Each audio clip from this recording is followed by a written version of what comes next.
Ça fait 25 ans que j'habite là-dedans. Hein. Mais c'est pas normal. Et le dehors, tu sens pas le dehors. Il y a des rats, il y a des rats. Mais il y a des dangers. À l'intérieur, c'est pareil. Hein. Il est 6 heures du matin, l'heure où Paris s'éveille à peine. L'heure légale aussi, pour une expulsion policière. Dans ce squat du 19e arrondissement, les habitants ont peu dormi. Une information a circulé. Ils seront expulsés ce matin. On a veillé quand même jusqu'à 3h. Jusqu'à 3h30. Il y a une trentaine de personnes en bas, là, dans l'immeuble. Devant le squat, quelques dizaines de voisins et de militants se sont mobilisés pour tenter d'enrayer la vague d'expulsion. Ce serait la 4e en 15 jours dans cet arrondissement. 7 heures, la police est bien là, mais ce n'est qu'une patrouille intriguée par l'attroupement. La préfecture est déjà au courant, monsieur. Elle est déjà au courant de tout ça, la préfecture. La mairie aussi. Oui, monsieur. Moi, j'ai un protocole. Je viens d'arriver. L'immeuble il est déjà reconnu, recensé, il n'y a pas de problème. Hein. Nous on passe, on voit du monde devant, on s'arrête. Passé 8 heures, la menace s'éloigne. L'expulsion de ce squat n'aura pas lieu ce matin. C'est la 10e au moins rumeur d'expulsion de cet immeuble. Et donc voilà quoi. Bon là les gens sont un peu habitués. Et donc on attend. Le squat de la rue d'Hautpoul est le plus ancien de Paris, un des plus importants aussi. Plus de 80 personnes vivent ici, la plupart depuis maintenant 12 ans. Au 4e étage habite la famille Traoré. Monsieur et madame sont arrivés ici en novembre 93. Leur première fille avait 1 an. Leurs 5 autres filles sont nées et ont grandi ici. Depuis 12 ans, les Traoré n'ont cessé de courir les administrations pour réclamer un relogement. En vain. Une vie de squat, tous dans la même pièce, avec aujourd'hui, pour Christine et ses enfants, l'angoisse permanente d'être expulsés de chez eux. On n'arrive pas à dormir correctement. On ne sait pas si demain on sera là ou pas. Et pour les enfants, c'est dur. Maintenant, ils se lèvent le matin, là, ils ont vu qu'on a repréparé des affaires, tout ça. Donc, ce matin, ils ne voulaient pas trop sortir parce qu'ils avaient peur au cas où, si la police venait. Christine ne travaille pas et son mari, en ce moment en Afrique, a un petit boulot d'électricien. Ils ont de quoi se payer frigo, télé ou ordinateur, mais pas un loyer. Entassés à 8 dans 20 mètres carrés, vivre dans un squat, c'est non seulement vivre dans le stress, c'est aussi vivre caché. Tu peux ranger ta flûte, elle n'a rien à voir sur la table. Là. Je t'ai dit, tu mets la table, moi je m'en vais. Alors, tu sors de la table, s'il te plaît, comme ça. Non, c'est pas aussi. Toi, ça fait 2 fois, je t'ai dit. Non. Bon, là, vous allez ranger parce que là... Ouais, tu vas aller avec moi, c'est ça. C'est pas ta place. Est-ce qu'une bouchette est belle? Non, non. Au début, les gens aussi ne savaient pas que j'habitais ici. C'est quand tout ça a commencé qu'ils ont vu qu'on était ici. Sinon, non. C'est pas quelque chose qu'on parle facilement. Voilà. C'est vrai qu'on a honte parce que bon, les gens ont un cliché des squatteurs. Donc, ça commence à bien faire. Je vous jure, ça va mal aller. Hein. Et maman, tu fais quoi là? Ah là là, c'est l'enfer. Ça va, mais bon. C'est que le pire, c'est qu'on comme on est tous dans la même pièce, c'est ça qui fait que c'est difficile, quoi.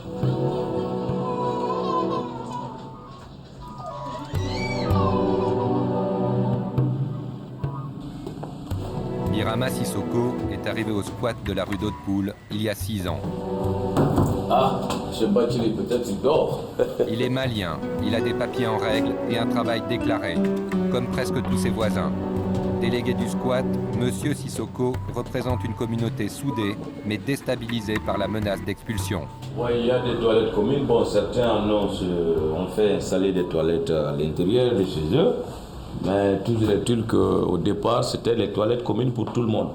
Bon, il faut dire que ces derniers temps, ça ne remonte pas loin, plus d'1 mois, que les gens ont essayé de laisser l'immeuble à son sort, parce qu'en réparant, on ne sait pas quel jour on serait expulsé. Entre nous, on se serre les coudes, on fait tout. Mais ces derniers temps, bon, se fatiguer pour entreprendre d'autres travaux, c'est pas évident.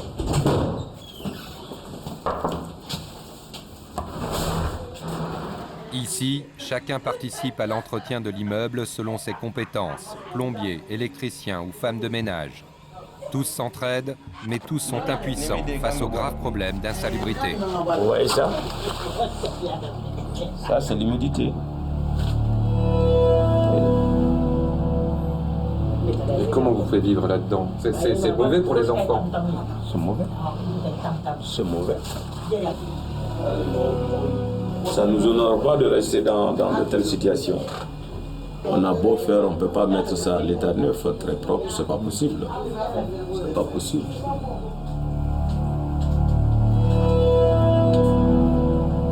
Une sorte de lutte contre ces cafards-là, ben on ne sait pas. Parce qu'il y a des trous partout, il y a des trous. Il y a des trous et la condition d'insalubrité aussi permet que les gens de quoi vivre, ils ne se plaindront pas. Des cafards dans les étages et des rats dans la cave. Les propriétaires successifs n'ont rien fait. Le premier, une société de convoyage de fonds, s'est débarrassé de l'immeuble en le revendant 300 000 € à un marchand de biens. Celui qui veut maintenant faire expulser les habitants. Faute de travaux de rénovation, l'immeuble sombre dans la décrépitude. Humidité, installation électrique bricolée. Le risque d'incendie est réel, la peur des incendiaires encore plus forte.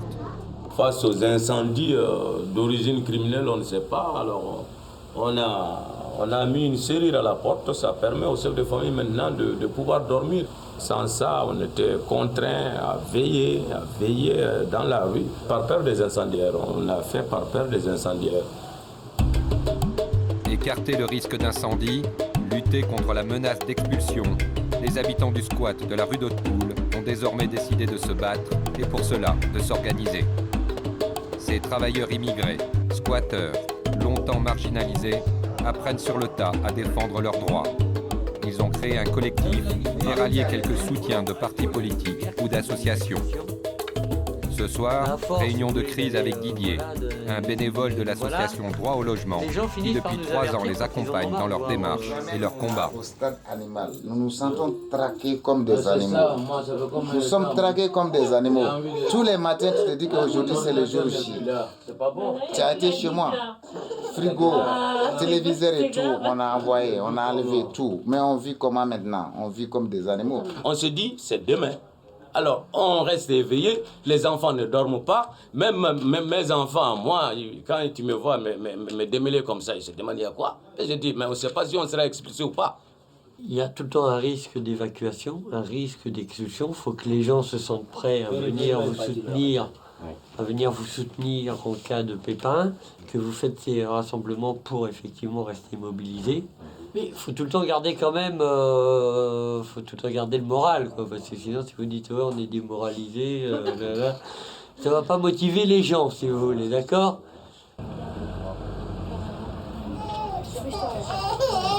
Tu vas me faire un plaisir de ranger les affaires. Parce que vraiment, si je me mets sur toi, je crois que tu vas pleurer aujourd'hui. Là, j'ai un bout avec toi. Bah oui, mais vu ce que t'as... Christine n'a pas toujours connu la vie de squat. Elle a grandi en banlieue parisienne avant de rencontrer son mari malien et de s'installer ici avec lui il y a déjà 12 ans. J'étais dans un foyer avant, un foyer de travailleurs immigrés. Et donc comme j'avais ma première fille avec moi, donc je ne pouvais pas rester là-bas. Donc on a su qu'il y avait cet immeuble-là et donc on est venu ici, quoi. Voilà. Et vous vous imaginiez à ce moment-là que vous resteriez aussi longtemps ici? Non, pas du tout. Si j'avais imaginé déjà ça, je ne serais même pas rentrée ici. Voilà, ça c'est sûr. On s'habitue? C'est normal de s'y habituer quand on n'a pas le choix de toute façon. C'est ça ou la rue, alors donc vaut mieux ici que la rue quand même. C'est pour moi. Non! Tu as cherché, tu as voulu. Hein. Tu laisses ça, s'il te plaît. Je l'enlève de toute façon. Je l'enlève, je le laisse pas ici. Pourquoi? Non, je le laisse pas. Parce que tu fais pas ce que je te demande. Donc, je le laisse pas ici. Dans le squat, certains sont mieux lotis que d'autres. L'un des derniers arrivés, un homme seul, vit même dans ce cagibi. Vous voyez un peu comment les familles vivent. Après des années de honte et de silence, le squat se lance aujourd'hui dans une opération porte ouverte. Les habitants se préparent à offrir une petite fête à leurs voisins du quartier. C'est là que les femmes sont en train de préparer pour la porte ouverte, quoi. Salam alaikum. L'opération porte ouverte a cependant ses limites. Ces mamans africaines refusent de montrer leur visage aux caméras. Elles ne veulent pas que leur famille au pays puisse voir où elles vivent. Quand on nous filme, quand nos parents nous voient à la télé, ils sont effrayés. Hein. Parce qu'ils ne croient pas qu'on vit dans les conditions comme ça. En attendant le nom de la France. Un pays développé comme la France, nous on vit dans de telles conditions. C'est honteux quand même. Nous on ne veut pas. Même en Afrique, on ne vit pas comme ça. Je souhaite que personne ne vienne en France. Hein. Parce que la souffrance que j'ai fait, je ne souhaite pas à quelqu'un d'autre de ma famille. Oui, on est pauvre quand même, on est digne chez nous. Musique et pâté africain, échange avec les gens du quartier. Le squat découvre les vertus de la communication et entretient les bonnes volontés nées dans le voisinage. Le feu à côté, tu restes chez toi. Cette solidarité nouvelle prend un tour concret. Une association vient leur installer gratuitement des extincteurs et des détecteurs de fumée. Toujours en bas du feu. Je recule. Et j'avance. Voilà. Voilà en bas. Autre manifestation de la solidarité, Christine est maintenant invitée chez ses nouveaux amis du quartier. Une association de parents d'élèves est prête à offrir son aide pour s'occuper des enfants du squat en cas d'expulsion. Ce qu'on veut par rapport aux enfants, ce qu'on peut faire et comment on peut vous aider, ça c'est une question. Mais moi ça m'intéresse de savoir comment vous envisagez les choses, quoi. Qu'est-ce que vous souhaitez, Si on pouvait, oui déjà, au cas où ça arriverait, que les enfants soient pris en charge dès le début, quoi. Il faut vraiment qu'ils puissent continuer à aller à l'école le jour même, voilà, ouais.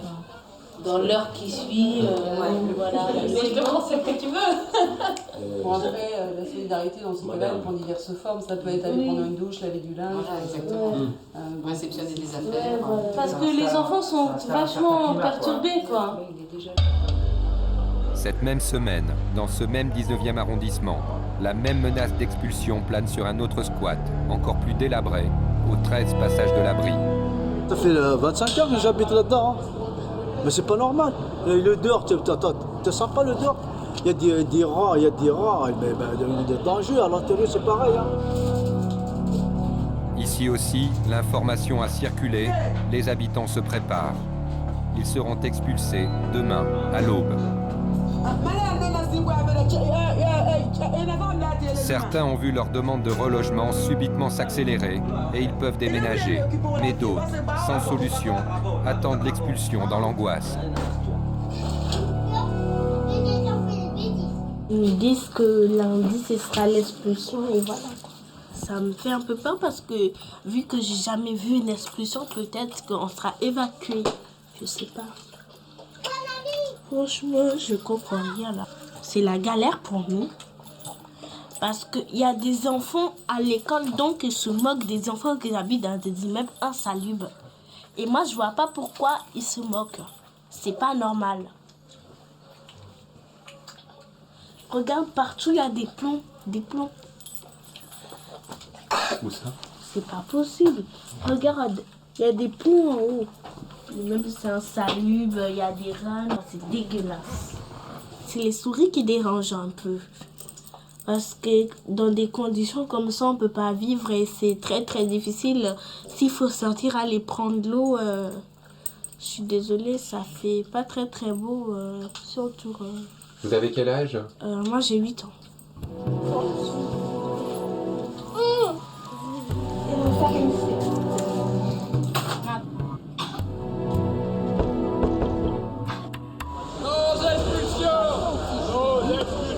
Le lendemain matin, 6 heures, plus de 200 personnes se sont rassemblées devant le squat du passage de l'abri.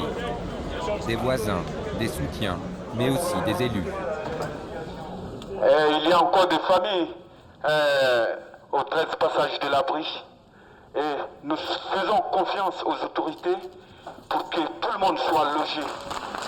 Cette fois encore, l'expulsion a été repoussée, à moins qu'elle ne soit que reportée. Jusqu'au 1er novembre, début de la trêve hivernale, Christine a dû continuer à vivre avec la peur de l'expulsion. Aujourd'hui, la menace a changé. C'est l'évacuation pour raison de sécurité. Mais dans ce cas, les autorités ont une obligation de relogement. Et il n'y a pas des fois finalement où vous dites que ce serait mieux d'être expulsé? Si. Oui, comme ça au moins une fois pour toutes on serait tranquille. Au moins si on est dehors, peut-être on sera pris en charge plus rapidement. Ouais, c'est vrai. Au moins une fois qu'on est dans la rue, ben on est dans la rue quoi. Là on le sait et puis après c'est aux autorités de faire leur travail. Hein. Voilà. Mais c'est vrai que ça fait depuis que ça a commencé là, on se dit franchement s'ils viennent, ça sera une bonne chose quoi, de fait. Voilà.